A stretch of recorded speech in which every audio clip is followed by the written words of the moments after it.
mengasihi kami. Engkau Bapa yang memilih kami. Engkau Bapa yang mengurapi kami. Engkau Bapa yang selalu setia menolong kami.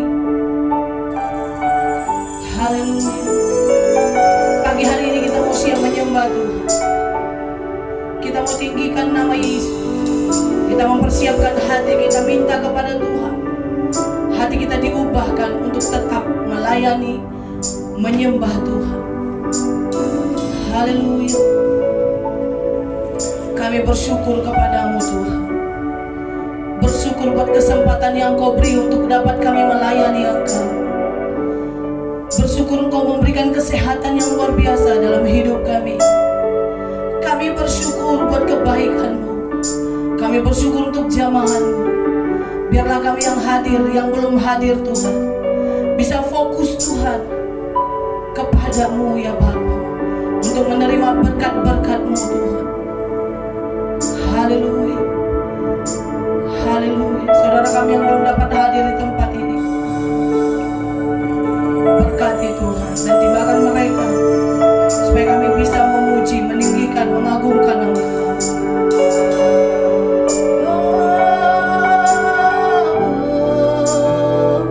Engkau Bapa yang mengasihi kami, kerajaan-Mu, kebenaran-Mu Tuhan yang Kau wariskan bagi kami.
Amin Jesus.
Di dalam hidup kami Kaulah segalanya Tuhan. Inarararalawaya shingarararalawaya shan. Yes, kebenaran-Mu itu bagianku. Dengan segenap hatimu katakan, hanya Engkau yang kami pandang Tuhan. Oh Jesus.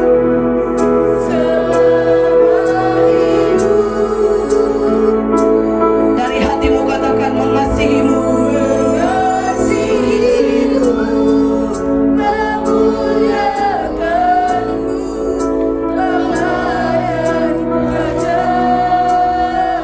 Sekali lagi katakan, Kaulah segalanya dan pandang Yesus.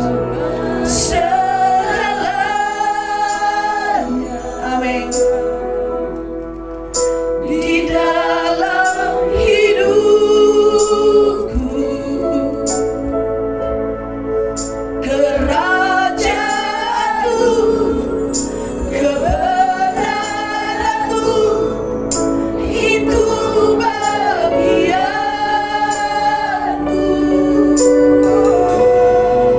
Kaulah yang kupandang, haleluya, selama hidupku.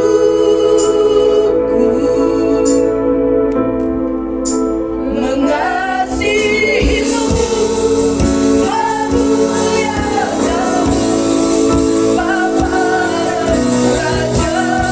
Katakan kerajaanmu, itu bagianku. Engkau yang kupandang. Haleluya.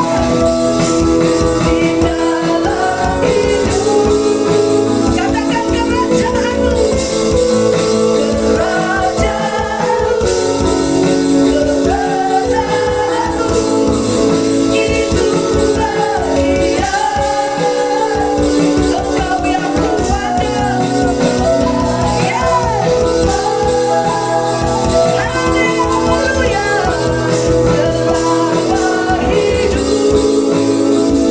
Katakan, mengasihi-Mu, mengasihi-Mu, memuliakan-Mu, Bapa dan Raja.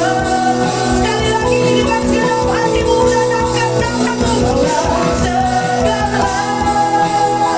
Angkat tanganmu, katakan pada Yesus. Di dalam hidup, kerajaanmu, kebenaranmu itu bagianku.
suaramu. Dia rindu engkau memohon pada Yesus.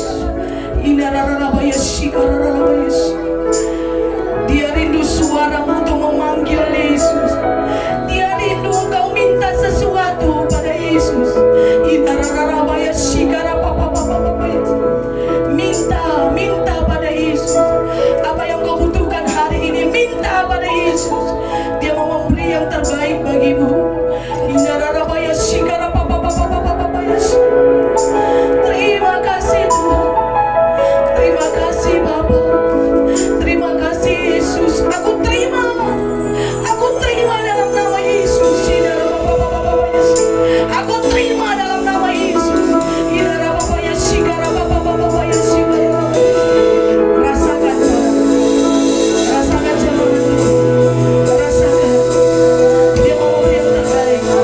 Minta.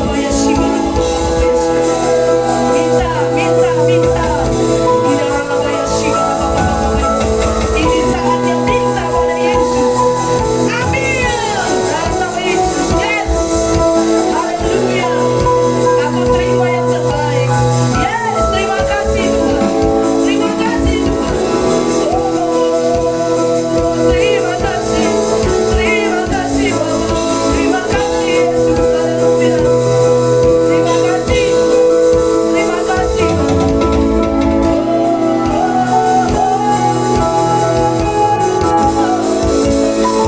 Terima kasih Tuhan. Yes. Haleluya. Yes. Yes, Jesus. Kaulah segalanya. Katakan. Di dalam hidup. Katakan dengan segenap hatimu. Terima. Kerajaanmu, kebenaranmu, itu bahagia. Pandang Yesus, haleluya. Kaulah yang amin. Di dalam hidup, mengasihimu,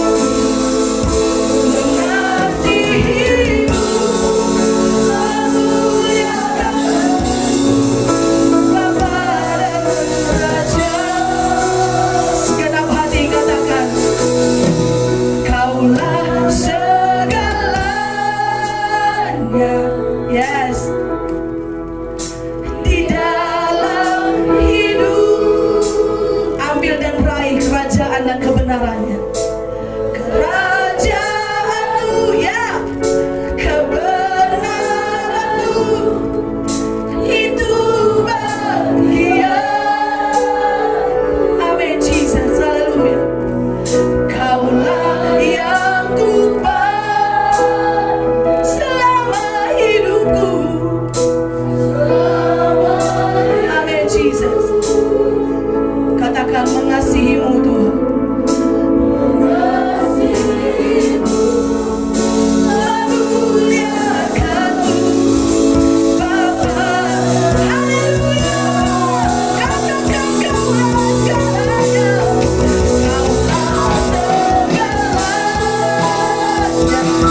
firman-Mu Tuhan. Terima kasih untuk jamahan-Mu. Kami memulai ibadah kami lebih lagi. Kami mau bersuka cita menari untuk meninggikan nama-Mu. Kami terima berkat yang luar biasa, sukacita yang daripada surga kami terima pagi hari ini dalam nama Yesus. Kami bersyukur. Kami serahkan ibadah kami dari awal, pertengahan hingga akhirnya ke dalam tangan-Mu. Hamba-Mu yang memberikan firman Tuhan nanti Tuhan urapi. Pengurapan yang daripada surga dia terima dalam nama Yesus. Kami mulai ibadah kami mau beria-ria, memuji, meninggikan nama-Mu, melompat, berkata, kami mengalahkan musuh-musuh kami dalam nama Yesus. Terpuji nama-Mu Bapa, yang diberkati Tuhan, yang mau bersuka cita. Sama-sama kita katakan, amin. Beri kemuliaan bagi Yesus. Haleluya. Yes.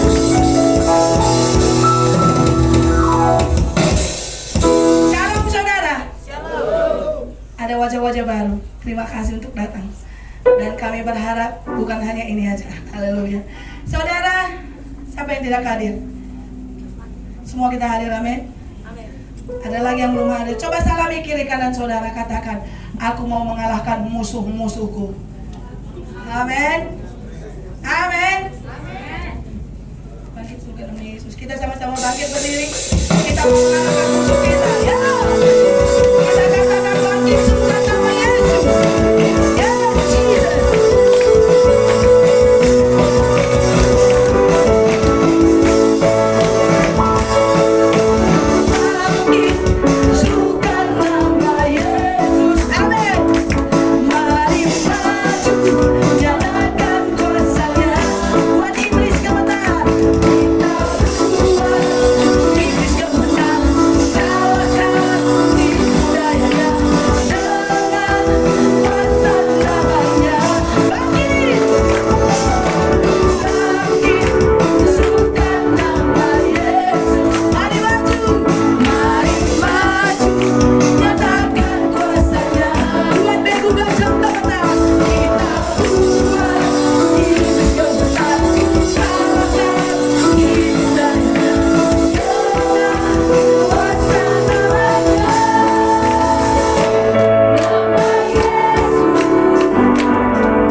Kiri kanan saudara, ada senyum nggak? Adi imbang du talu tawa kelkam, adi begu talu berjukam bagai. Kita mau senyum, kita mau beri senyum kemenangan sebab kita mengalahkan keegoisan kita, amin. Kita mau mengalahkan begu ganjang, amin. Kita mau mengalahkan sakit pinggang, amin. Amin. Bangkit suka nama Yesus, yes.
Yesus di atas masalahmu.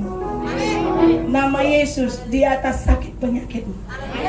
Nama Yesus di atas utang-utang. Amin. Amin. Kalau utang-utang nggak bayarnya. Bayarlah utang keluar ke neraka. Nggak bayar. Amin. Katakan dengan segenap hatimu, nama Yesus di atas segala-galanya. Kalau nama Yesus di atas segala-galanya, berarti Dia adalah kekuatan kita dan mazmur kita dalam hidup kita. Amin. Tuhanlah kekuatanku dan mazmurku.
Siapa yang diberkati siang hari ini, pagi hari ini?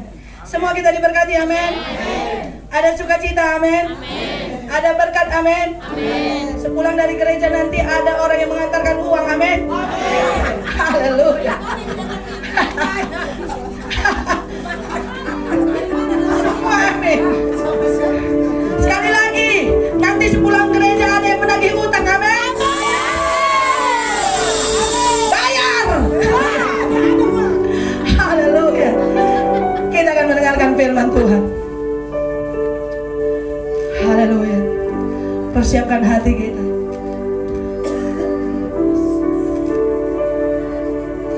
Kita mau menyenangkan hati Tuhan. Haleluya Jesus.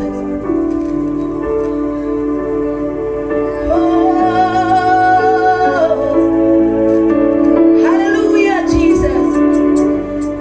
Kami mau menyenangkan-Mu Tuhan. Itu tujuan kami Bapa. Hanya menyenangkan-Mu saja. Haleluya. Jesus. Tuhan, ku mau menyenangkan-Mu. Katakan, Tuhan, bentuklah hati ini jadi bejana untuk hormat-Mu. Cemerlang bagai emas murni. Tuhan, kami serahkan hati kami. Tuhan, ku serahkan hatiku. Semua ku berikan padamu. Kuduskan hingga tulus selalu, agar aku menyenangkan-Mu. Katakan, Tuhan, ku mau menyenangkan-Mu. Tuhan, ku mau menyenangkan-Mu. Amin Jesus. Tuhan, bentuklah hati ini jadi bejana untuk hormat-Mu. Cemerlang bagai emas murni. Katakan, Tuhan, mau kuserahkan hatiku.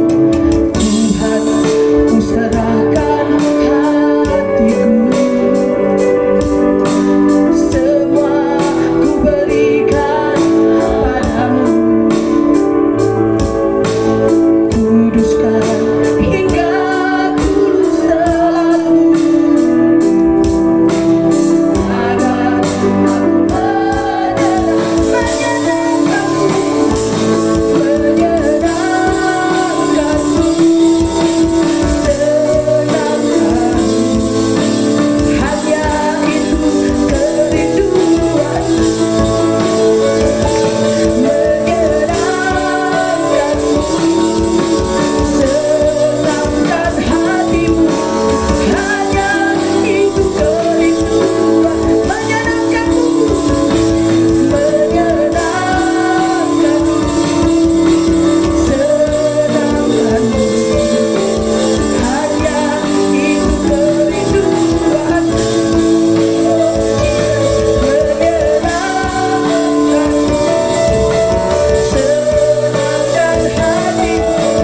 Hanya itu kerinduan. Katakan dengan senang hatimu, menyenangkan-Mu Tuhan. Haleluya. Menyenangkan-Mu, senangkan-Mu. Amin. Hanya itu kerinduanku. Menyenangkan hatimu.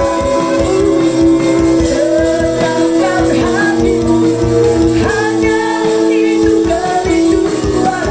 Menyenangkan Tuhan. Menyenangkan-Mu, senangkan-Mu. Hanya itu kerinduanku. Menyenangkan-Mu, senangkan hatimu. Hanya itu kerinduanku. Angkat kembali pujian ini dengan segenap hatimu. Katakan, Tuhan, ku mau menyenangkan-Mu. Amin Jesus. Tuhan, bentuklah hati ini jadi bejana Tuhan.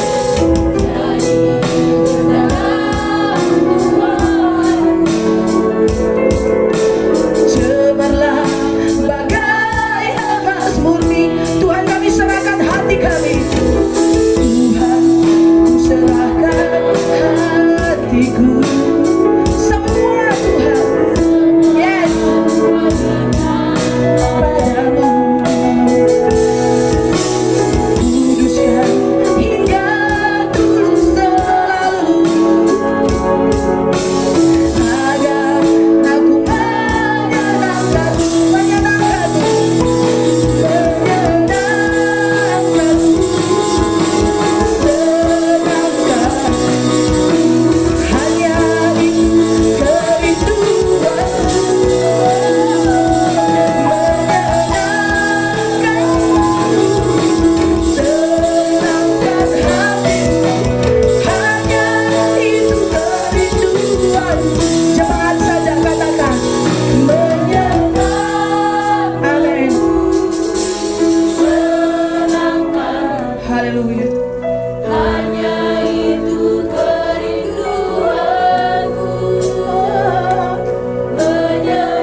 Setiap jemaat saja panggil nama Yesus, menyenangkanmu.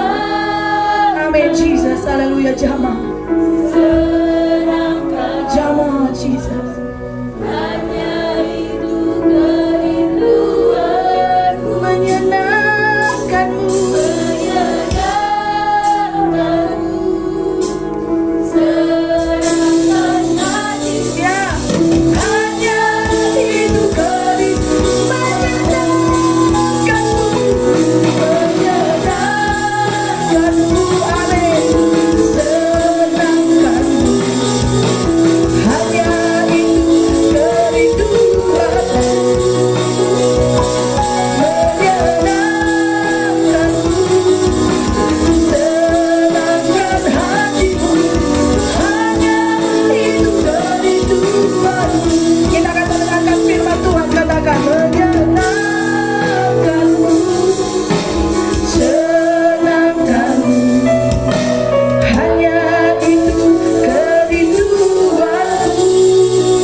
Menyenangkanmu. Katakan dengan segenap hatimu, menyenangkanmu, senangkanmu, hanya itu kerinduanku. Menyenangkanmu, senangkan hatimu, hanya itu kerinduan. Hanya itu kerinduan kami. Hanya itu kerinduanku. Sekali lagi katakan. Hanya itu kerinduanku. Beri kemuliaan bagi Yesus. Benar Tuhan, menyenangkan-Mu adalah kerinduan kami. Bapa, sebentar lagi kami akan mendengarkan sebagian dari firman-Mu. Kiranya Engkau yang mengurapi mulut dan telinga kami Bapa, dan kiranya semua firman ini bisa berlaku dalam kehidupan kami sehari-hari dan menjadi berkat buat orang lain. Terima kasih Tuhan Yesus, Kau yang memberkati kami, Kau yang mengurapi hamba-Mu untuk menyampaikan sebagian dari kata-kata-Mu ini. Tuhan Yesus yang memberkati kami, dalam nama anak-Mu Tuhan Yesus Juru Selamat kami yang hidup. Haleluya, amin. Shalom. Shalom. Bentar yang panas. Ada apa? Katanya ada yang mau nyanyi nggak? Nggak jadi. Sorry. Mana yang mau nyanyi? Ada. Maju aja tanpa dipanggil. Iyalah. Sorry, maaf. Katanya Brando Mamina mau nyanyi gitu. Dia mau memuji nama Tuhan. Mana gitar? Ah, nggak ada gitarnya. Mana gitarnya? Itu tuh gitarnya tuh. Kasih ya, Sa. Mau nyanyi apa sekarang tuh?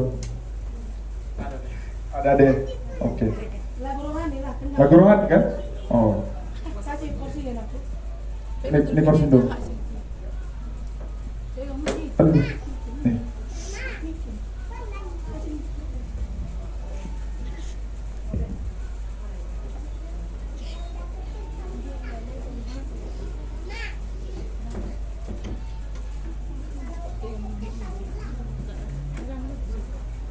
Udah berasa artis kok Indra ya? Ada krunya ya? Ada krunya, Brando. Coba lo bisa dong? Bisa, aku pegangin. Kak Silpi aja pegang mic-nya. Mana mic-nya? Ini Kak Silpi.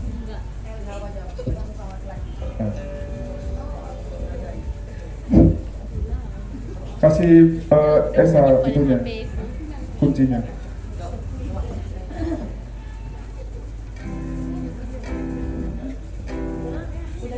Udah dengar? Yuk.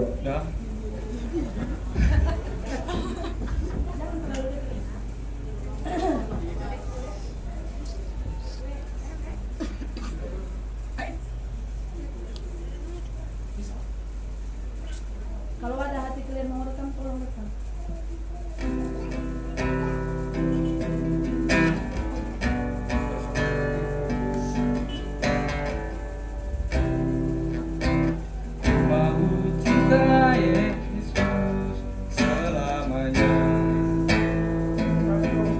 Silakan dong. Aku cinta Yesus selamanya.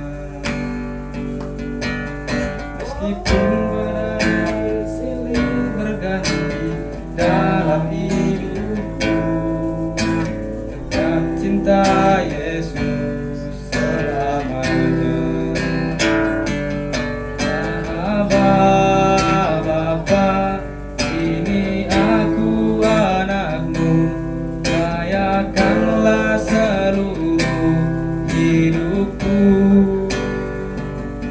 Ya Aba, Bapa, ini aku anakmu, pakailah sesuai dengan rencanamu. Aku cinta Yesus selamanya. Ku mau cinta Yesus selamanya. Meskipun badai silih berganti dalam hidupku, tetap cinta Yesus selamanya. Ya Aba, Bapa, ini aku anakmu, layakanlah seluruh hidupku. Ya Aba, Bapa, ini aku anakmu, pakailah sesuai dengan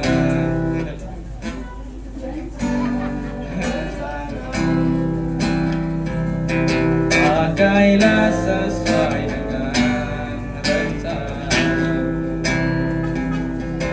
Terima kasih. Yeay. Ada lagu kedua?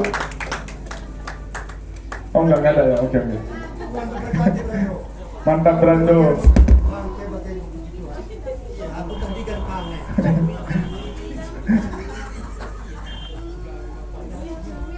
Mantap ya.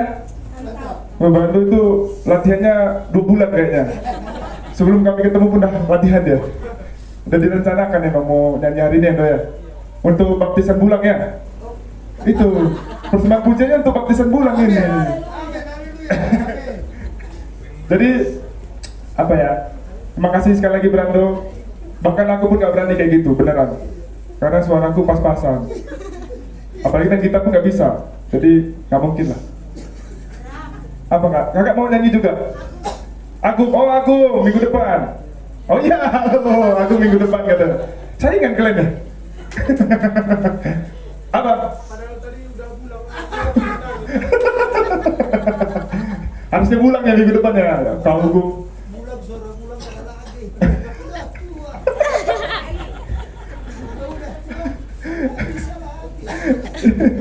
Jadi seminggu ini siapa yang punya berkat berlebih selain Brando? Brando kayaknya banyak kali berkatnya. Semua ya? Ada yang enggak? Oh ada yang enggak? Oh semua. Bang Moses enggak katanya? Oh Bang Moses enggak lah, nggak mungkin lah. Banyak nasabahnya nambah. Jadi nggak mungkin. Jadi kalau aku berkatnya seminggu ini apa ya? Kebetulan kami kan berempat lah. Bang Asko mana? Oh, aku, Bang Dona, Depis dan Bang Asko juga Kak Eca mana Kak Eca? Bang Eca buka bisnis baru, usaha baru. Kalau Kak Eca baru seminggu. Kalau kami berempat mau jalan sebulan. Nah, berkatnya apa? Aku dulu pernah buka kedai kopi juga kayak di bawah, di depan itu. Jadi buka kedai kopi, berpikir kalau di depan pasti lebih laku gitu. Berpikirnya kayak gitu. Pas jalan-jalan, pernah laku cuma 1 gelas. Itu pun yang minum sebelah, tukang bakso. Jadi kalau nggak ada tukang bakso, hitungannya nggak laku. Terus waktu kita ngobrol sama Bang Dona gitu, ayolah Bang, bikin usaha. Kan, pertama studio ya Bang ya. Pertama bikin studio dulu. Terus Depis mau bikin kopi katanya. Ya udah kenapa nggak gabung aja gitu. Akhirnya gabung, ajak Bang Asko juga. Terus pertamanya pesimis sebenarnya, berpikir pasti sama nih kayak yang kemarin gitu. Terus jalan 3 minggu, kalau dilihat bukunya itu di atas rata-rata guys. Beneran di atas rata-rata. Kami nggak pernah, tepuk tangan boleh. Kami nggak pernah di bawah 10 gelas laku. Bahkan waktu cuma kami yang buka, itu banyak aku berpikir pasti nggak ada yang laku gitu, karena yang lain tutup kan, libur. Cuma kami aja, itu pun dapat lebih dari 10 gelas. Jadi kalau kalian hitung 10 gelas sekitar 200.000 lah. Sekitar segitu lah yang kami dapat gitu. Jadi apa ya? Karena aku mikir gini, kok bisa ya gitu Tuhan? Kok waktu aku sendiri, kalau aku sendiri segitu penghasilanku mungkin aku bahagia kali gitu. Kenapa pas kami gabung malah penghasilannya lebih? Terus aku berpikir, di review ke belakang, tau nggak apa jawabannya? Ternyata kami berempat ini tulus orangnya. Iya, beneran. Kami nggak pernah berpikir kalau kami harus dapat puluhan juta dari situ, enggak. Kami berpikir kalau ya udah, yang penting punya usaha dulu gitu. Yang penting bisa membantu orang lain dulu. Yang penting bisa ngasih kerjaan orang lain dulu. Akhirnya, kayak kata Itik, bisnisnya Tuhan itu kayak gitu, hukum dagangnya Tuhan itu gitu. Kita memberi dulu, baru kita diberi. Bukan kita ngambil terus, berharap kita terima terus tanpa memberi. Nah itu yang aku pelajarin ketika kami membuka bisnis di bawah gitu. Jadi buat teman-teman yang di sini, saudara-saudaraku, tolong datang. Promosi sebenarnya. Tolong datang ke bawah kalau mau minum teh manis, teh susu dan lain-lain, ada di bawah. Kalau pagi-pagi sarapannya bingung mau sarapan apa, bisa kita antar sekitaran Kabanjai, Samura dan sekitarnya. Free ongkir, gratis ongkos kirim, dan harganya murah, dan pasti enak. Jadi kalau kalian membantu kami pun membantu gereja. Iya. Jadi uangnya nggak diem di kami, uangnya langsung ke gereja gitu. Jadi itu aja, promosi ya. Minggu besok datang ya guys ya. Berarti besok tambah uang masuk kami. Jadi kalau sekarang aku mau berbahas tentang hikmat. Judulnya hikmat aja, satu kata, hikmat. Jadi kenapa hikmat? Karena 2 kali kita komsel di tempat Bisiska sama tempat Tepan itu ngebahasnya satu pasal yang sama gitu, berkat dan hikmat sama. Di Bisiska kita bahas hikmat, di Bang Tepan, Bang Moses, Bang Asoka juga kita ngomongnya tentang hikmat juga. Jadi aku bingung, aku berpikir kalau yaudahlah bawa hikmat aja. Terus aku belajar tentang hikmat. Ternyata hikmat ini ngeri hasilnya, hebat. Kalau kalian waktu kita komsel, kalau kalian baca sampai habis itu, di situ ada hasil dari hikmat. Nanti pun ada sebenarnya, kita baca bareng-bareng. Jadi next coba kau. Nah, kita bahas asal kata hikmat dulu. Perjanjian lama itu, kayak aku pernah bilang, kalau perjanjian lama itu ditulis dalam bahasa apa? Ibrani, bener ya? Jadi dalam bahasa Ibrani, next go. Jadi perjanjian lama itu, kalau kita di Alkitab, kita itu ditulis dalam bahasa Ibrani. Kenapa? Karena bahasa orang Israel pertama kali itu ya bahasa Ibrani. Itu dalam penjajahan Mesir. Nah, kalau hikmat dalam bahasa Ibrani katanya, bisa baca? Bukan. Kokmah. Tuh, artinya dan jadi hikmat itu kalau dalam bahasa Ibrani artinya kebijakan dan pengertian. Nah, next go. Kalau dalam perjanjian baru itu bahasanya bahasa Yunani. Bahasa Yunani kenapa? Karena Israel lagi dijajah sama bangsa Roma yang bahasanya Yunani. Kalau dalam bahasa Yunani, bahasa hikmat itu artinya Sophia. Beda juga artinya dia lebih dekat ke Allah. Artinya pemahaman tentang karya penyelamatan Allah dan dalam Kristus kepada manusia. Jadi hikmat itu lebih dalam lagi di perjanjian baru. Tapi aku mau bahas di perjanjian lama aja dulu. Karena kalau perjanjian baru itu banyak hikmat. Kalau di perjanjian lama itu lebih spesifik. Next coba kok. Nah, apa arti hikmat menurut dunia? Next. Coba, belum bisa baca? Nggak nampak ya? Siapa yang bisa baca? Mama, coba. Hikmat atau hikmah adalah suatu pengertian dan pemahaman mengenai orang, barang, kejadian atau situasi yang menghasilkan kemampuan untuk menerapkan persepsi, penilaian, dan perbuatan sesuai pengertian tersebut. Susah ya? Susah bahasanya. Jadi dunia itu pun nggak bisa membuat arti yang simpel untuk hikmat. Menurut dia, hikmat itu sebatas pengertian aja, pemahaman tentang sesuatu, tentang orang, kejadian, situasi, dan kita harus memahami itu, membuat persepsi tentang orang itu gitu. Itu hikmat menurut dunia. Kalau menurut Alkitab, next lagi. Kalau menurut Alkitab itu lebih simpel. Kata-kata hikmat itu muncul pada zaman Salomo. Ada yang tahu Salomo? Tahu semua? Oke. Dalam zaman Salomo, hikmat itu diartikan dengan kemampuan untuk memahami dan mengatasi masalah kehidupan sehari-hari. Moral yang benar dalam cara hidup, pola pikir yang sejalan dengan Tuhan. Gampang, simple. Kalau dalam Alkitab, hikmat itu lebih simple. Next talk. Nah, ini mau aku tanya ke saudara-saudaraku yang ada di sini. Menurut kalian, hikmat sama pengetahuan itu sama nggak?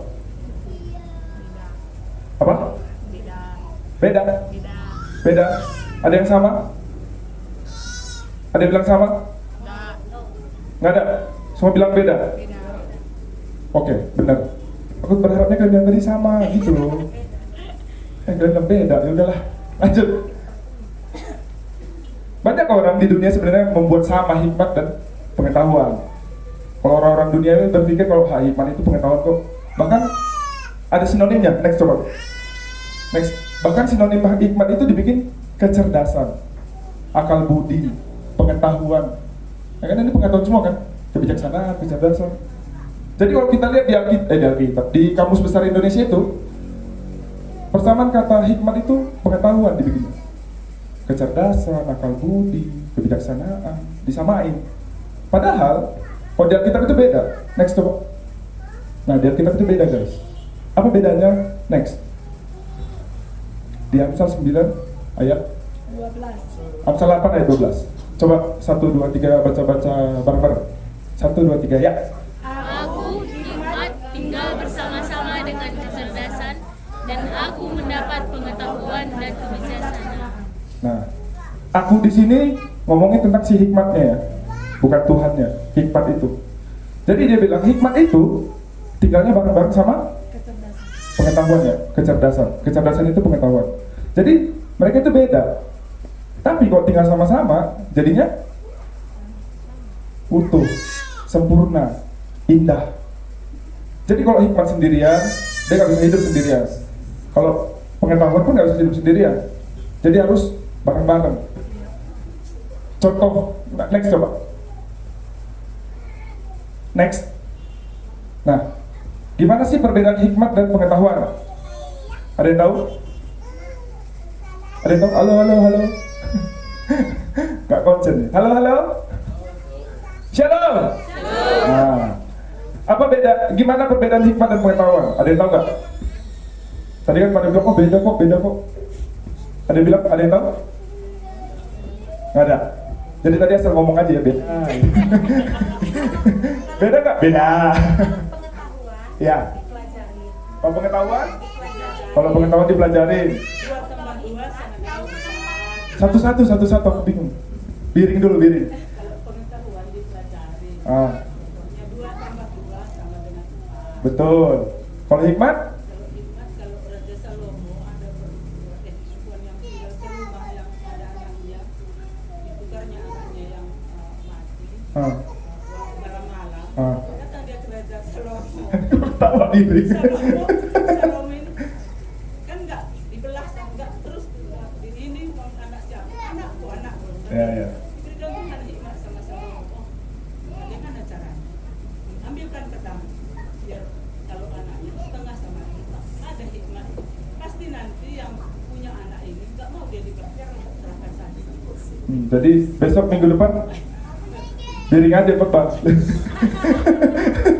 Udah dijelaskan dengan sempurna gitu. Apa Kak Randa coba? Pengetahuan itu dipelajari. Itu pintar ya, pengetahuan itu dipelajari dan pintar. Tapi kalau hikmat itu tahu menempatkan kepintaran itu kemana. Mengambil keputusan. Kalau orang pintar tuh pasti menurut pengetahuan dia. Tapi kalau hikmat itu sebagai setelah mau mengambil keputusan itu apa? Jadinya dia masih mikir itu kalau berhikmat. Oh, jadi kalau Resiko ya. Kalau pengetahuan dia lebih ke kayak biring ya. 2 tambah 2 4 gitu. Kalau hikmat mikir. Iya, itu dia apa? Berapa ya gitu. Berarti hikmat kurang pinter lah gitu ya. Oh enggak.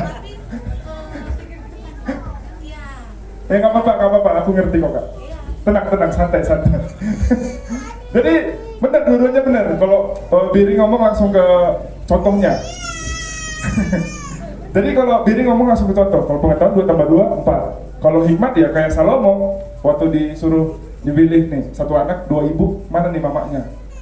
Dibelah. Siapa yang lebih nangis anaknya dibelah? Akhirnya dapat. Kalau karena lebih ke pengertiannya, benar sih. Pengertiannya itu kalau pengetahuan itu contohnya gini. Orang tua ini semua rata-rata orang tua kan? Semua rata-rata orang tua kan? Ada yang belum orang tua? Oh, akan jadi orang tua. Kalau kasih jawab, kok angkat tangan kau. Oh, mau jadi orang tua. Mau jadi orang tua sekarang. Jadi gini, pengetahuan itu semua orang tahu kalau orang tua tugasnya mendidik anaknya. Benar ya? Semua orang tahu itu. Nah, kalau orang berhikmat itu tahu cara mendidik anak yang benar. Contohnya, kalau salah, biasanya kita menegur orang kan, itu pengetahuan, ya kan? Kalau ada orang salah, kita tegur, marahin. Nah, kalau orang berhikmat, kalau ada orang salah, dia negur, tapi dengan cara yang baik. Misalnya, kalau LP salah, ya omongannya harus benar gitu. Kalau aku marahin pasti kok sakit hati kan? Iya kan? Maksudnya kalau kemarahin dengan kata-kata yang kasar gitu, kok pasti sakit hati. Nah itu orang yang nggak berhikmat. Orang itu hanya berpengetahuan. Jadi ada kata-kata gini, pengetahuan itu dasarnya, atasnya itu hikmat. Jadi orang harus berpengetahuan dulu, baru berhikmat. Ada juga orang berpengetahuan tetap, tapi nggak berhikmat pun ada juga. Tapi nggak bisa orang berhikmat tanpa pengetahuan, itu ingat. Jadi kalau kalian mau berhikmat, belajar dulu. Masukin dulu pengetahuan ke kepalanya, baru nanti berhikmat. Paham ya? Atau terlalu susah? Paham? Oke, next. Nah, kenapa kita harus berhikmat? Next lagi dong. Siapa sih? Esa. Yang pertama, hikmat itu bisa jadi penolong kita dalam kehidupan sehari-hari. Contohnya tadi, ketika kita menemukan orang yang salah, kita tegur. Nah, cara negurnya yang mana yang benar nih? Gitu. Ketika orang ada yang salah. Nah, ketika kita mendidik anak tadi pun, itu bisa jadi menolong kita dalam kehidupan kita sehari-hari. Hikmat, berhikmat. Next. Bisa jadi kompas. Kompas tahu ya? Apa kompas? Penunjuk arah. Jadi kalau pakai hikmat, kita tahu mana jalan yang benar, mana jalan yang salah. Karena jalan yang salah menuju apa? Sesat. Sesat. Oh tahu ya, kalau jalan salah sesat. Jalan benar? Sampai tujuan, benar. Jadi kalau kita mau sampai tujuan, harus pakai kompas. Kompasnya apa? Hikmat. Ulangi sekali lagi. Jadi paham ya? Kalau kita mau jalan yang benar, kita harus pakai kompas. Dapat kompasnya apa? Kompasnya hikmat. Jadi berhikmat pasti dapat tujuan kita dalam hidup. Next. Hikmat juga bisa membedakan, ini yang paling penting. Hikmat bisa membedakan mana kehendak Allah, mana bukan kehendak Allah. Siapa yang bisa membedakan kehendak Allah sama bukan kehendak Allah? Susah kan? Aku pun waktu berdoa kadang, muncul nih kata-kata dalam pikiran gitu. Karena berpikir ini dari Tuhan apa dari yang lain sih? Itu kalau gak berhikmat, aku masih belum berhikmat gitu. Doa nih serius gitu kan. Kadang berpikir, ini kayaknya bener nih. Pas dijalanin salah, berarti kurang hikmatnya. Tapi kalau kita berhikmat, kita doa gitu kan, pas dapat solusinya dan benar, berarti kita dapat hikmatnya. Sesimpel itu sebenarnya. Paham? Sekali lagi paham? Kayak kuliah gak sih? Next. Nah, Bin, ini dia manggil aku. Bin, gimana sih caranya dapetin hikmat? Ada yang tahu? Minta sama Tuhan. Karena dia pintar loh hari ini loh. Kan ada yang ngerti deh. Hah? Datang aja jarang. Kok bisa tahu dia? Bahaya ini. Mau kemana bulan? Oh, center. 2 tahun. Jadi gimana cara dapetin hikmat? Bener, kita minta sama Tuhan. Next coba. Amsal 9 ayat 10. 1, 2, 3 ya. Permulaan hikmat adalah takut akan Tuhan, dan mengenal yang Maha Kuasa Adalah pengertian. Jadi apa awal mulanya hikmat? takut akan Tuhan. Takut akan? Itu awalnya punya hikmat. Kalau mau punya hikmat, kita harus takut sama Tuhan. Apa takut akan Tuhan? Bukan takut gitu ya, kayak takut berdoa jadinya karena takut akan Tuhan. Takut datang ke gereja. Nah itu bukan takut akan Tuhan. Takut akan Tuhan itu apa? Ada yang tahu? Apa? Biring sama Karanda lagi pintar nih hari ini. Tidak berbuat jahat, tidak berbuat dosa gitu ya Biringnya. Itu takut akan Tuhan. Jadi tidak melakukan apa yang dilarangnya gitu ya. Itu takut akan Tuhan. Kalau aku berpikir takut akan Tuhan itu harus dekat sama Dia. Kalau aku berpikirnya gitu. Kenapa? Karena kalau takut sama Tuhan, kalau dekat sama Tuhan itu berarti kayak berteman gitu loh. Berteman. Tahu gak sih kalau hikmat ini punyanya Tuhan? Cuman Dia loh yang punya. Coba next. Kalau nggak percaya ini buktinya. Tetapi pada Allah lah hikmat dan kekuatan. Dialah yang mempunyai pertimbangan dan pengetahuan, pengertian. Jadi hikmat itu nggak bisa dipelajarin. Karena itu datangnya dari Tuhan, Dia yang punya. Nggak bisa kayak sekolah belajar, itu nggak bisa. Itu datangnya dari Tuhan. Makanya dibilangnya takut akan Tuhan adalah permulaan hikmat. Paham nggak? Paham ya? Jadi cara untuk mendapatkan hikmat itu bukan belajar, no. Tapi dekat sama Tuhan, takut akan Tuhan. Sama kayak gini. Aku dekat sama Depis. Dekat banget gitu. Oh enggak katanya. Iya, aku dekat sama Depis. Dekat banget, sama Jericho pun dekat. Jadi kami pernah nongkrong dari sini ke Brastagi, ke Lavenia namanya, tempat kopi susu dulu. Dulu sekarang juga. Jalan kan, sampai di sana ternyata dompetku tinggal. Kalau kata Jericho, ini abang ini sombong kali ya pas mesennya kata. Karena teh susu, kau mau apa? Kau pikir aku bawa dompet emang? Kau mau apa Jen? Kau mau apa? Please, pesen. Roti bakar tuh. Pas datang semua makan mau bayar. Dompetku tinggal. Kata Jericho, sekarang tau kan mulut Jericho ya. Mabok tadi sombong kali. Sekarang nggak ada uangnya. Jadi aku bingung, aduh gimana ini? Tadi mintanya kayak keren kali, kayak orang paling kaya sekaban jahe gitu. Akhirnya aku bilang kalau nggak salah sama Depis deh. Pis, bayarin dulu lah, nanti ku ganti gitu. Ku ganti nggak sih kok? Ku ganti ya. Jadi karena kami dekat gitu. Coba tadi sama siapa yang kita belum dekat? Wah nggak ada lagi. Kita dekat semua. Sama orang lain lah. Misalnya aku lagi nongkrong, tiba-tiba aku nggak punya uang. Kira-kira aku ngapain? Apa? Dompet putih. Itu private jokes itu. Jadi aku kan nggak bisa minta kan. Misalnya contohnya Kak Pika lah, walaupun kita udah dekat Kak, misalnya waktu pertama ketemu nongkrong nih, kan nggak mungkin aku minta uang Kak Pika kan. Kak Pik bagi uang lah, bayarin dulu, nanti aku ganti. Nggak mungkin. Paling gini, bukan dia yang gini, tepan, tepan yang mukul. Jadi nggak segampang itu. Gitu juga dengan Tuhan. Kalau kalian mau punya hikmat, dekat dulu sama Tuhan. Sama kayak aku tadi sama Davis dan Jericho, dekat dulu. Gitu. Sama kayak Bang Dona misalnya, aku mau kemana-mana aja, kalau sama Bang Dona aman kayaknya karena uangnya banyak. Tapi berbunga guys. Jadi kalau kalian butuh modal usaha, ya bisa ke promosi lagi Bang. Jadi gitu, kalau udah deket, kayaknya apapun dikasih gitu, apapun ku minta dikasih gitu. Sama kayak dengan Tuhan juga. Gimana caranya dekat sama Tuhan? Itu pertanyaannya kan? Gimana caranya dekat sama Tuhan? Sama aja kayak kita dekat sama teman. Sering komunikasi, sering ngobrol, sering bareng. Kenapa aku bisa dekat sama Bang Dona, bisa dekat sama Jericho, Depis? Karena kami sering bareng, sering nongkrong bareng. Kenapa kita semua bisa dekat? Karena tiap malam kita di sini guys. Beras habis. Iya kan? Bayangin, kurasa cuma gereja inilah yang jemaatnya dari pagi sampai malam bareng gitu. Ngabisin beras, ngabisin risol, bayar pun lupa kadang. Ngabisin soto. Iya, maksudnya akhirnya kita dekat kan. Siapapun sekarang yang kesusahan, pasti kita nyari cara untuk membantu dia. Ya kan? Misalnya aku susah nih sekarang, pasti kalian berpikir, susahku misalnya belum nikah kan? Cari jodoh buat Alvin gitu.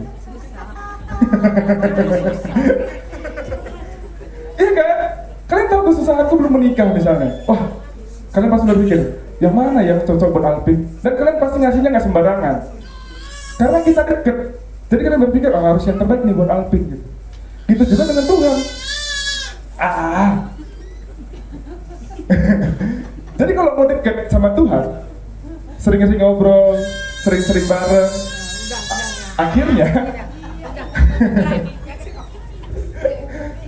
apa yang kita mau dari Tuhan dapet. Misalnya hikmat tadi, gitu. Ngerti ya? Kayaknya enak ya tadi ya, bagus ya analoginya ya. Paham ya? Ada yang nggak paham? Angkat tangan coba. Tepen susah emang memahami. Gitu. Coba next. Nah itulah cara untuk mendapatkan hikmat. Iya katanya. Next lagi. Nah, terus apa sih hasil dari hikmat? Itu salah kak. Sekarang kamu nggak pinter lagi. Bukan. Apa hasil dari hikmat itu banyak banget. Bukan hanya nggak tersesat aja. Banyak banget. Coba next. Nah, bawa Alkitab. Aku nggak ada taruh di layar. Bawa Alkitab ya masing-masing ya. Handphonenya buka coba. Buka coba handphonenya. Buka Amsal 3 ayat 13 sampai 20.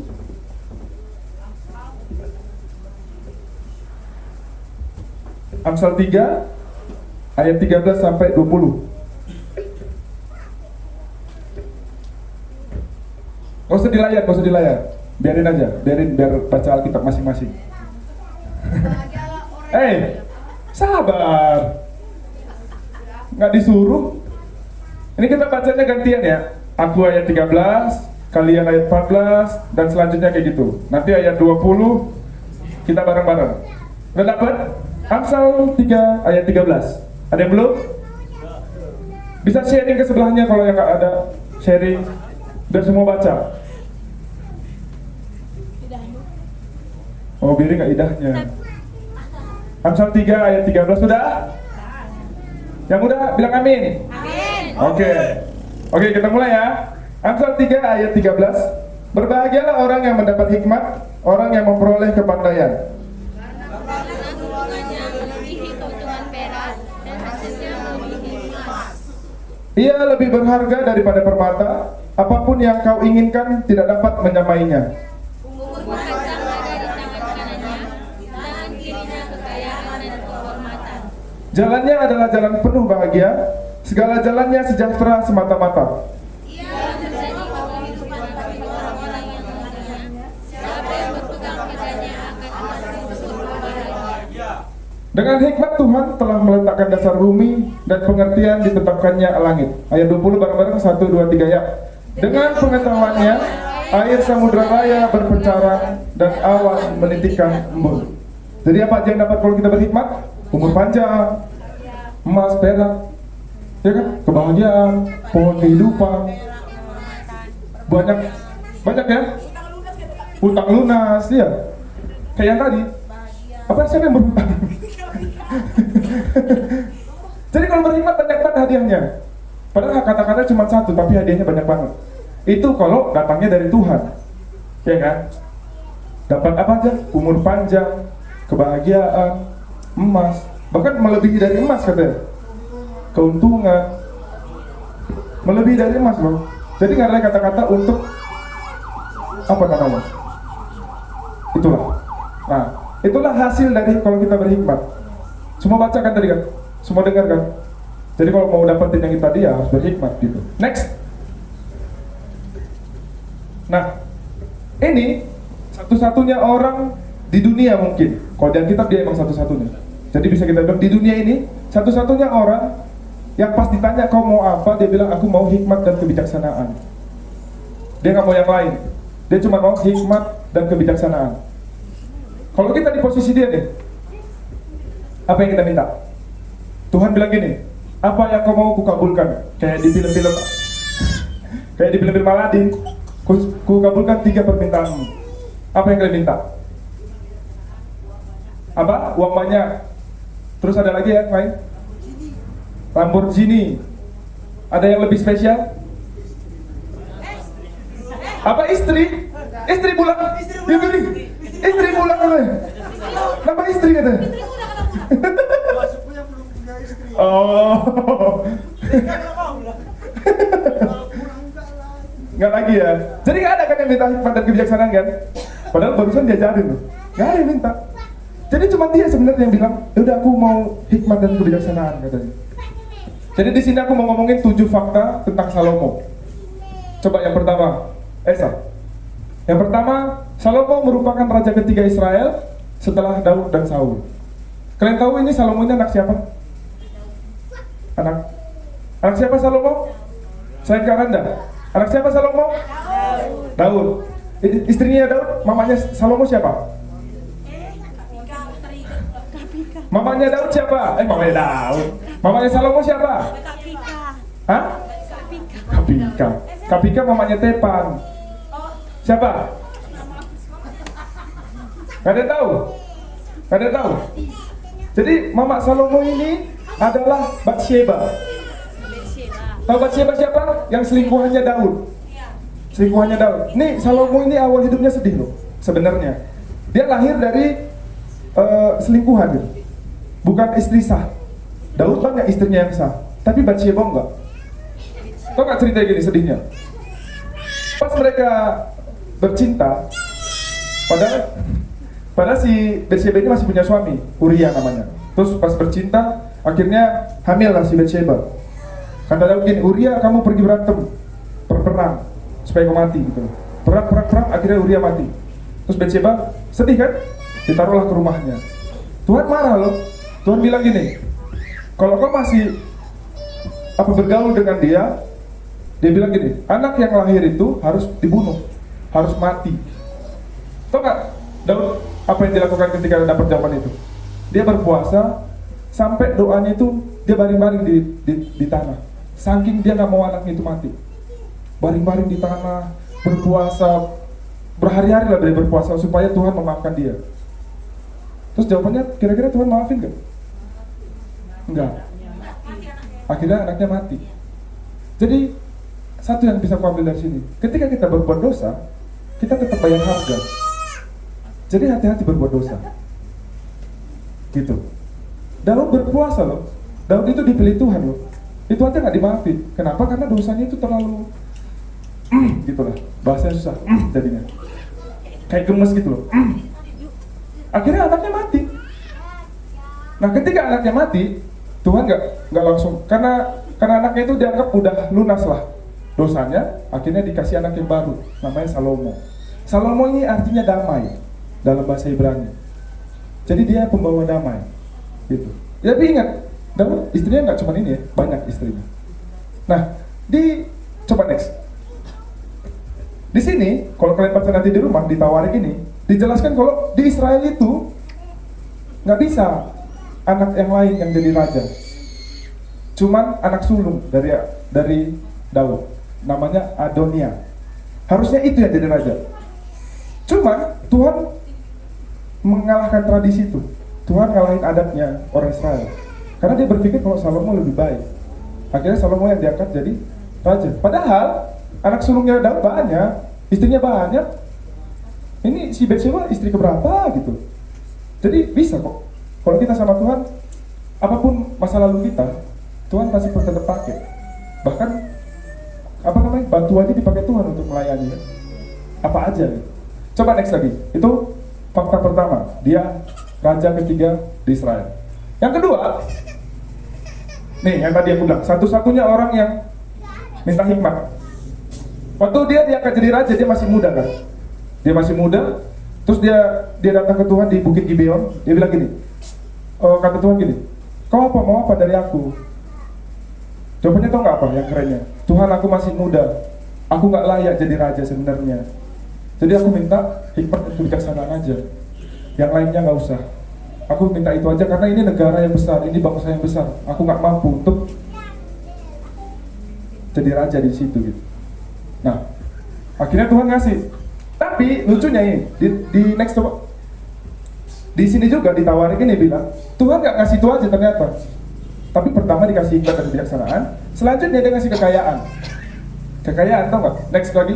Fakta ketiga, Salomo orang paling kaya di dunia pada masanya. Tapi kemarin kulihat di Google itu, dia salah satu orang paling kaya. Kalau dibawa hartanya sekarang, itu paling kaya. Jadi ada dua versi. Yang pertama dia bilang itu sekitar 20 triliun dolar. Jadi dia orang terkaya ketiga. Yang pertama itu Raja Mongolia, yang kedua Raja Cina, rajanya Koko, kaumnya Koko. Yang ketiga baru si Salomo ini. Nah ada juga versi yang lain yang bilang kalau kekayaannya itu 5.000 triliun dolar sampai sekarang. Itu dihitung kalau kekayaan Salomo itu benar-benar banyak gitu. Bahkan di Alkitab itu dibahas juga ini ayatnya. Next. Nah dibahas juga kalau kekayaannya itu ngeri banget. Dia udah kaya nih, terus dia ketemu sama Ratu Sheba, ditambahin kekayaannya lagi. Emas, pokoknya apa yang kita punya sekarang ini nggak ada apa-apanya lah. Bahkan kita bisa dibeli sama Salomo. Kita semua ini dibeli, nggak habis uangnya. Bahkan kalau katanya di dunia ini nih, bumi ini bisa dilapis emas sama emasnya Salomo. Saking banyaknya. Bayangin, segitu banyaknya kekayaan Salomo. Coba next. Fakta yang ke berapa? 5 ya? Kelima. Nah, Salomo membangun bait Allah. Tahu gak sih kalian kalau ada dua raja sebelumnya, bukan, pada zaman Musa ada bait Allah ya? Tahu nggak? Tahu nggak? Tahu nggak? Ini pada serius banget. Tahu nggak Musa bawa bait Allah? Tahu ya? Tapi dibawa, bener, dibawa. Enggak, cuma diam gitu. Jadi kemana orang Israel dibawa nih bait Allahnya? Bukan bait Allah, nama tabut perjanjian. Akhirnya di zaman Daud itu diproyeksikan Tuhan, asik bahasa proyeksi. Diproyeksikan Tuhan kalau Daud ini harus membangun apa? Iya, ditenderin nih. Ini siapa nih yang membangun bait Allah? Pas itu masa itu Daud dapat tendernya bait Allah. Nih uangnya kau kerjain gitu. Kenapa nggak jadi? Karena dosanya tadi. Kakak aja. Kenapa nggak jadi? Karena itu tadi, karena dia selingkuh tadi. Bayangin cuma karena selingkuh, dia nggak jadi bangun bait Allah. Akhirnya diturunkan ke anaknya Salomo. Salomo akhirnya membangun bait Allah. Dan ingat, bait Allahnya nggak kecil. Proses 1 kabat cahaya ini, bait Allahnya, saking kayanya dia. Kalau nggak percaya bisa juga dibaca nanti di 1 Raja-Raja 6 ayat 1 sampai 26. Ini satu pasal itu menceritakan gimana indahnya bait Allah punyanya Salomo. Sampai dia bilang itu 6.000 laksa lah, lapisan lantainya lapisan emas, dindingnya emas, terus di luarnya ada kayu arsa namanya, kayu dari pohon arsa. Itu pohon yang paling mahal di Israel. Itu kayunya dilapisin seluruhnya. Nah, laksa itu banyak, besar banget. Mungkin kita muat semua di sini. Doain ya gereja kita kayak gitu ya. Amin. 6 laksa besarnya. Gitu. Itulah jawaban dari hikmat tadi. Coba next.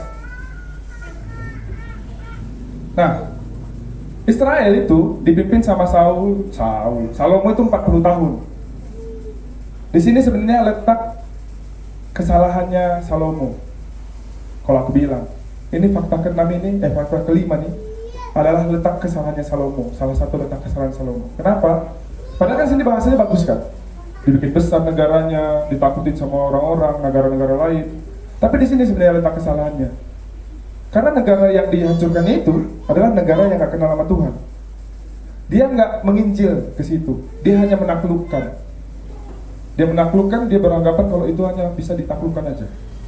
Ditaklukkan, akhirnya untuk politiknya dia ngambil istri dari negara-negara itu. Di situ letak jatuhnya. Ada orang bilang, kalau aku baca kemarin di internet itu, dia bilang kalau letak jatuhnya Salomo itu karena istrinya banyak. Kalau aku enggak, karena dia terlalu banyak naklukin negara-negara yang nggak kenal Tuhan dan nggak menginjil di situ. Dia nggak kenalin Tuhan ke negara-negara itu. Akhirnya dia kalah. Ini buktinya. Ini next coba.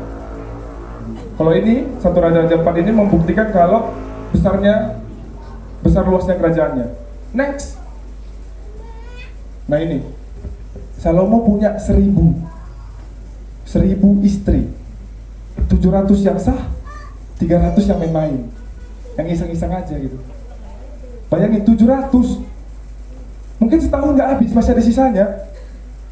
Iya kan? 3 tahun nggak ketemu ya? Iya, bayangin 3 tahun dia keliling, masih sisa itu istrinya. 3 tahun, satu besok sini, besok sana, 3 tahun, baru balik lagi ke awal. Mungkin istri yang pertama kayak, kamu siapa? Gitu. Saking banyaknya. Bahkan ada yang bilang gini di YouTube itu, dia bilang gini, Salomo adalah orang dengan rekor terbesar, rekor istri terbanyak dan mertua terbanyak. 700 kali 2, 1400 mertuanya. Kalau kita sungkem itu kan banyak kali kan. Maafin aku, mama, mami gitu. Dia 1400 kali gitu. Bayangin, 1000 istri yang 700 yang sah, 300 yang main-main. Kayak kata Kak Randa tadi, 3 tahun bisa nggak ketemu, bebas dia. Kalau bosan sama yang ini besok gitu. Kalau bosan sama ini besok satu lagi gitu. 3 aja susah, dia 700 gitu. Bayangin. Tapi itu letak kesalahannya. Bahkan di ada pertanyaan gini, kenapa orang yang sangat berhikmat bisa jatuh dalam penyembahan berhala? Gitu. Menurutku, yang kayak gue bilang tadi di awal, yang sebelum ini, sebenarnya dia salahnya ketika dia nggak mengizinin orang yang nggak kenal Tuhan tadi. Itu salahnya. Nggak salah dia menaklukkan negara-negara sekitarnya sampai disegani, nggak salah. Yang salah adalah dia nggak mengenalkan Tuhan. Akhirnya, yang 1000 ini sama sekali nggak kenal Tuhan. Sama sekali orang yang menyembah berhala. Hebatnya istri-istri itu, makanya pilih istri yang benar. Dan yang kalau udah punya istri sekarang, benerin. Karena istri ini ngeri loh, berbahaya kali. Kalau dibawa ke salah, kita ikut salah. Bayangin ini 1000 ngajak Salomo, udah nyembah berhala aja. Datang ke sini, udah nyembah berhala aja. Datang ke sini lagi, udah nyembah berhala aja. Akhirnya, ya nyembah berhala. Sama kayak Adam, udah makan aja. Udah makan aja, enak kok, dimakan. Itulah lemahnya kita pria. Jadi jangan sok kuat. Jangan kalian karena besar ototnya nge-gym tiap hari kuat. Enggak. Kata istri, abang lemah gitu aja, lemah kita rasanya. Abang nggak kuat ternyata gitu, udah nggak kuat lagi. Segampang itu. Jadi harus pilih istri yang benar. Harus pilih istri yang takut akan Tuhan juga. Aku pertanyaan yang itu aku selalu berpikir, kenapa bisa orang yang sangat berhikmat jatuh ke dalam dosa? Itu jadi pertanyaan besar dalamku. Jadi waktu itu ada satu lagi pendeta Esra Soru namanya, dia bilang gini, pertanyaan itu dikasih ke dia jawab gini, sebenarnya ketika udah luas kerajaannya, nah ini awal mula dosa. Sombongnya si Salomo muncul. Kalian ingat kalau pernah nonton film-film kerajaan, ingat ya? Jadi kalau habis raja itu menaklukkan satu negara, dia ambil istri dari situ. Kenapa? Supaya dia nggak bisa terpisah lagi dari negara itu. Nah, pada zaman itu berpikir kalau istri yang banyak itu berarti raja itu kuat. Makanya dia ambil 700 istri. Makanya di situ mulai muncul sombongnya. Akhirnya dia nggak pakai hikmatnya Tuhan lagi. Dia pakai hikmatnya dia sendiri. Gitu. Itu yang bikin dia jatuh ke dalam dosa. Akhirnya dia mengandalkan kekuatannya sendiri. Muncul kata-kata itu. Dia nggak peduli lagi sama Tuhan. Dia berpikir kok, aku bisa kok. Jadi aku nggak perlu lagi Tuhan. Next coba. Next. Nah, yang ke-7. Ini bukti nyata Salomo di 3 kitab ini. Jadi dia nulis 3. Yang pertama Kidung Agung, itu isinya percintaan semua. Indah-indah, hubungan suami istri.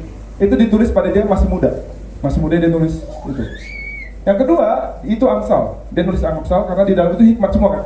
Kalau kalian bisa baca Amsal itu isinya hikmat, kebijaksanaan, pengetahuan. Itu ditulis pada zaman pengetahuan, pada zaman dia lagi jaya-jayanya. Pengkhotbah isinya itu sengsaranya dia. Jatuhnya dia. Itu ditulis ketika dia emang jatuh dalam dosa dan minta pertobatan sama Tuhan. Aku mau bahas tentang dia jatuh dalam dosa. Next. Ini terakhir, kesimpulan. terakhir. Next. Nah, ini yang harus kalian baca dalam-dalam dan renungin. Hilangnya hikmat membuat yang kuat menjadi lemah. Hilangnya hikmat membuat yang kuat jadi lemah. Bayangin seberapa kuat Salomo. Karena hikmat, nggak ada punya hikmat lagi, dia jadi lemah. Kita sering kayak gitu, kita berpikir kalau udah aku deket kok sama Tuhan, aku kenal Tuhan. Dari kecil aku kenal Tuhan. Akhirnya kita berpikir kalau kita kuat. Tapi pada akhirnya, ya nggak juga, nggak apa-apanya juga. Aku punya kesaksian, aku mau kesaksian Kak Eca gitu. Aku sering ngajak orang untuk, ayo bikin usaha Bang Dona juga, Bang Davis. Ayo bikin usaha bareng. Aku berpikir kalau orang ini udah kenal kali sama Tuhan gitu. Akhirnya aku berpikir kalau pasti dia mau. Ayo bikin usaha bareng, ayo kerja bareng. Ditolak. Kak Eca bisa aku bilang kalau kami nggak deket. Bahkan aku nganggap Kak Eca itu kayak kakak ini nggak kenal Tuhan kali lah gitu. Aku nganggap kayak gitu. Tapi pas ku ajak, ayo katanya, aku mau. Jadi yang ku ajak tadi yang awalnya itu, yang kuat tadi merasa kuat itu kemana? Kenapa orang yang ku anggap lemah akhirnya jadi yang pertama? Akhirnya yang buka di depan gitu. Jadi orang yang tadi awalnya aku berpikir, kuat kok, dia bisa kok nggak bisa? Hilang hikmatnya kan? Kayaknya yang berpikir kalau ya udah, dia berhikmat kalau ini pasti bisa aku lakukan, segampang itu. Sering kita berpikir kalau kita yang pertama, padahal di dalam Tuhan yang pertama itu bisa jadi yang terbelakang. Sering kita berpikir kalau aku kok yang paling duluan di sini, aku kok yang paling duluan kenal Tuhan, aku pasti masuk surga. Nggak gitu konsepnya. Orang yang paling belakang kenal sama Tuhan pun bisa masuk surga. Dan orang yang paling pertama kenal Tuhan bisa masuk neraka. Konsepnya cuma satu, harus berhikmat, harus kenal, harus dekat, supaya hikmatnya datang. Ini kata-kata yang terakhir, ayat terakhir yang mau aku bilang ke kita sebelum aku tutup. Next, mungkin bisa baca bareng-bareng? Bisa ya? Yeremia 9 ayat 23 sampai 24. Coba. 1, 2, 3 ya. Beginilah firman Tuhan.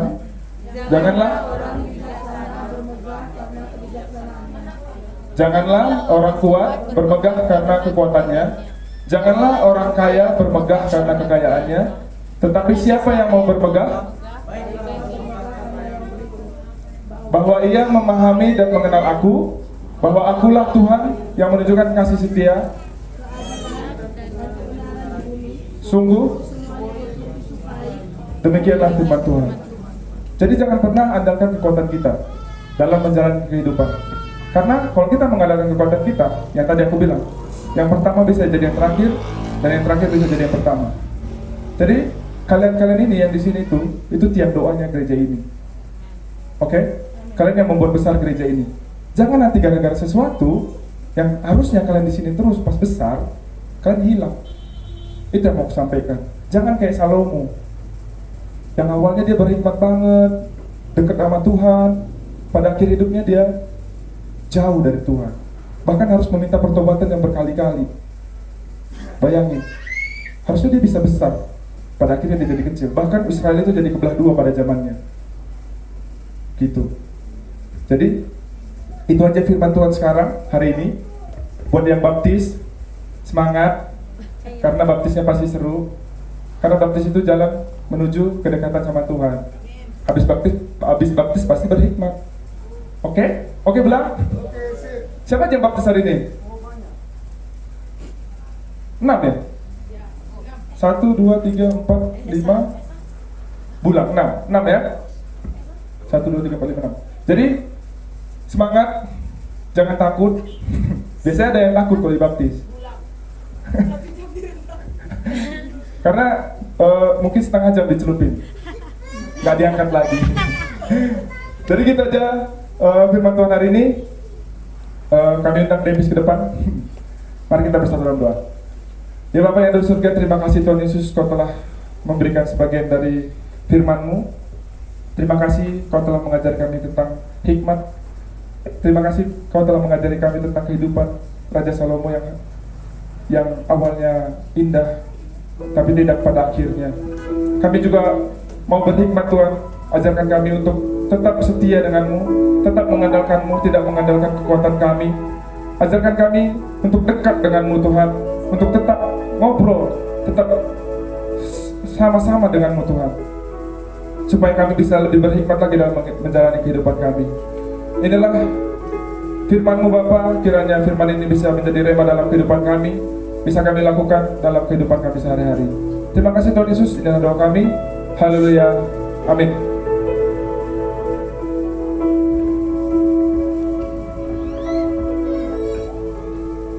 Haleluya. Haleluya. Semua kita diberkati, amin. Semua. Siapa yang diberkati lewat pujiannya si Dominic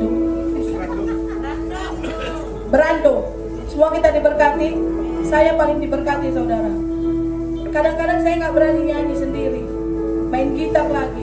Banyak di sini punya talenta tapi bisa tidak berani, iya kan? Itu perlu dicontoh. Minggu depan Agung, minggu depannya lagi Bulan, minggu depannya lagi banyak yang harus bernyanyi. Amin. Firman Tuhan hari ini harus berhikmat. Setiap melakukan sesuatu, setiap berbicara, setiap mau kemana, mau pergi, harus berhikmat, supaya kita tetap menjadi terdepan. Amin. Ngalah-ngalahkan Yamaha. Semua kita harus menjadi terdepan. Amin. Jangan kalah sama Yamaha. Kita harus terdepan bersama dengan Yesus. Beri kemuliaan bagi Yesus Kristus. Haleluya. Kami undang untuk Dona. Apa namanya? Pengumuman. Oh ya.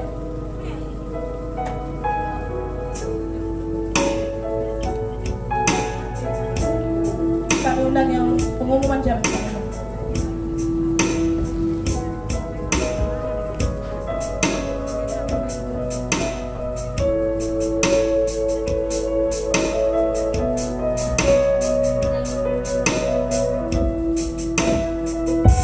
Shalom. Pengumuman kita hari Rabu 18 Mei kita komsel di rumah Bapak Stefan. Jumlah yang hadir 23 orang, tambah anak-anak 4 orang, totalnya 27 orang. Pria 11 orang, wanita 12 orang, anak-anak 4 orang. Pengkhotbah Mama Stefan, WL Jericho, jumlah persembahan 117.000. Uang keluar 100.000, sisa persembahan kita 17.000. Total persembahan kita seluruhnya 221.000. Terima kasih.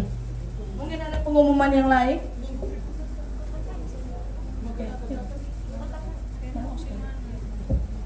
Satu lagi kita mau komsel minggu depan di rumah Mama Oscar. Yang mimpin pujian Bapak Eca.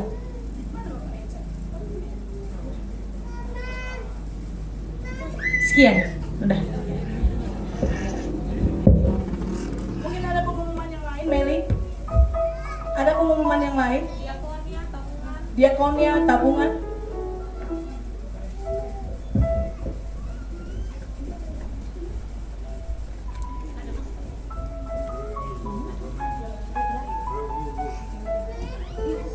Oke, shalom. Diakonia kebetulan bulan Mei ada 5 minggunya, jadi minggu depan masih bisa dibayar bagi yang belum membayar. Biar minggu depan itu udah full, biar diserahkan uangnya ke bendahara. Itu bagian diakonia ya, bagi yang mau nabung, bagi yang nabung boleh ditabung buat keperluannya sama Bapak Dona Setepuh.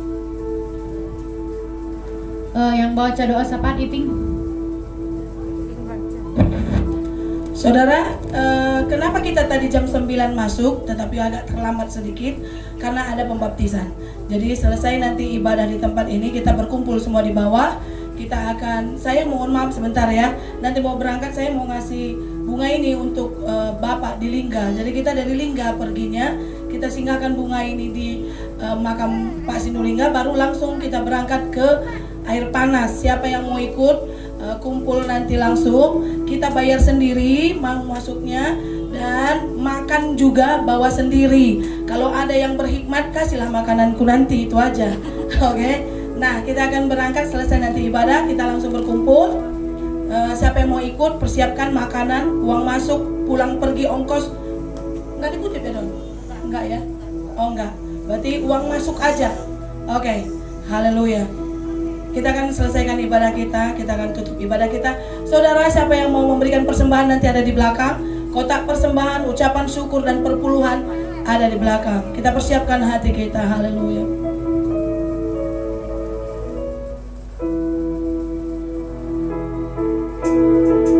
Haleluya. Menyenangkanmu, serangkanmu, hanya itu kerinduanku. Menyenangkanmu, serangkan hatimu, hanya itu kerindu. Katakan menyenangkanmu. Menyenangkanmu, senangkanmu, hanya itu kerinduanku. Menyenangkanmu, senangkan hatimu, hanya itu kerinduanku. Hanya itu kerinduanku.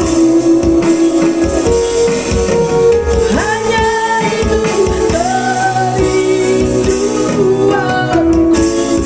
Beri kemuliaan bagi Yesus. Haleluya. Bapa, kami bersyukur kepadamu Tuhan. Kami bersyukur buat hikmat yang kau beri lewat firman-Mu siang hari ini. Kami percaya firman-Mu yang menegur kami, firman-Mu yang menguatkan kami. Terima kasih untuk pengurapan-Mu kepada hamba-Mu Alvin Sinulinga Tuhan. Teruslah Engkau mengurapinya, pakai dia lebih lagi. Berikan dia hikmat dan kebijaksanaan. Dan kami percaya Tuhan Yesus, pelayanan ke depannya Tuhan, Engkau memberikan kekuatan yang baru, pengurapan yang baru. Rencana-Mu indah atas hidupnya Tuhan. Dan aku percaya Tuhan, kami percaya bahwa Engkau yang memperhatikan hidupnya, Engkau memperhatikan jodohnya, Engkau memperhatikan pelayanannya, Engkau memperhatikan usahanya. Bapa, kami juga percaya Engkau yang selalu mengurapi kami, Engkau yang selalu memberkati kami sebagai WL Singer pemain musik. Kami percaya pengurapan-Mu yang luar biasa turun atas kami. Kami mau berdoa untuk pelayanan minggu depan. Kami serahkan ke dalam tangan-Mu Tuhan. Siapapun yang menjadi WL Singer pemain musik, semuanya Tuhan Kau berkati. Tuhan, kami juga berdoa Tuhan, anak kami Esa yang memegang multimedia Tuhan Kau berkati, berkati masa depannya, berkati sekolahnya Tuhan. Rencananya ada dalam tangan-Mu. Siang hari ini Tuhan Yesus, kami mau menutup ibadah kami mau menaikkan doa-doa syafaat kami. Kami serahkan bangsa dan negara kami ke dalam tangan-Mu. Berkati Indonesia Tuhan, pulihkan bangsa kami, berkati Bapak Presiden kami beserta dengan wakilnya. Aparat keamanan kami serahkan dalam tangan-Mu. Sumatera Utara, Bapak Gubernur kami bersama dengan wakilnya diberkati. Terlebih Tanah Karo diberkati Tuhan. Ibu Bupati kami serahkan ke dalam tangan-Mu. Bapak Wakil Bupati kami serahkan ke dalam tangan-Mu. Seluruh kepemimpinan Tuhan kami serahkan ke dalam tangan-Mu. Keamanan kami ada dalam tangan-Mu ya Bapak. Berkati Tuhan Yesus daerah kami, berkati Tanah Karo, berkati Tuhan Yesus perekonomian, pertanian Tuhan. Kami serahkan dalam tangan-Mu, sebab kami tahu Engkau mengasihi bangsa kami. Tuhan, Engkau juga mengasihi Tanah Karo, Sumatera Utara juga Engkau mengasihinya. Tuhan, kami berdoa saat hari ini, kami menyerahkan gereja-Mu ada di tengah-tengah daerah kami Laut Cimba.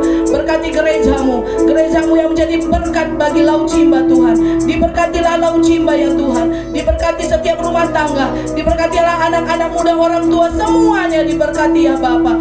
Jadikan gereja-Mu Tuhan menjadi berkat.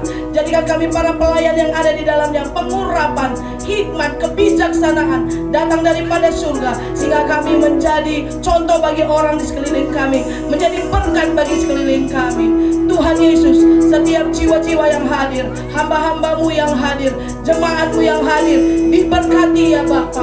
Pekerjaan mereka, usaha mereka, anak-anak sekolah diberkati, dana-dana yang orang tua butuhkan dicukupkan Tuhan, di dalam nama Yesus Kristus.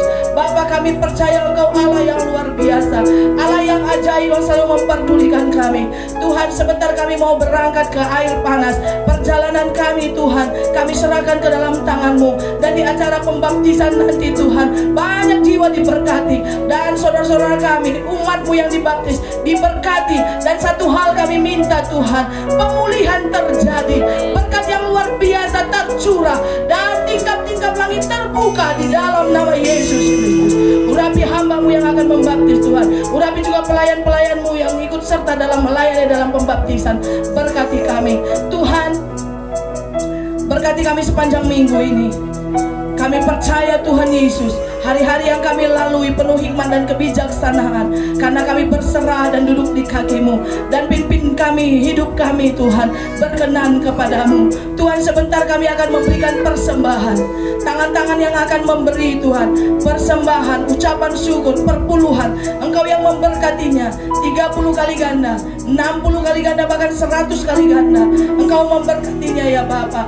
Tuhan, Engkau juga yang memberkati setiap usaha jemaat-Mu. Buatlah mereka dan kami semuanya berhasil, beruntung setiap apapun yang kami kerjakan. Terima kasih Tuhan Yesus. Kami berdoa bagi anak-anak sekolah Tuhan yang akan mendaftar ke sekolah yang baru, diberkati. Setiap orang-orang tua yang memiliki anak yang akan mendaftar, Tuhan, Kau yang cukupkan dana yang mereka butuhkan. Tuhan, terima kasih atas anugerah-Mu bagi kami. Tuhan, ajar kami Tuhan Yesus menghitung hari-hari kami, supaya kami beroleh hati yang bijaksana. Kami tutup ibadah ini Tuhan. Sebelum kami tutup ya Bapa, kami akan menerima berkat yang datangnya daripada surga. Jemaat Tuhan, kami undang untuk bangkit berdiri. Kita akan menerima berkat yang datangnya daripada surga.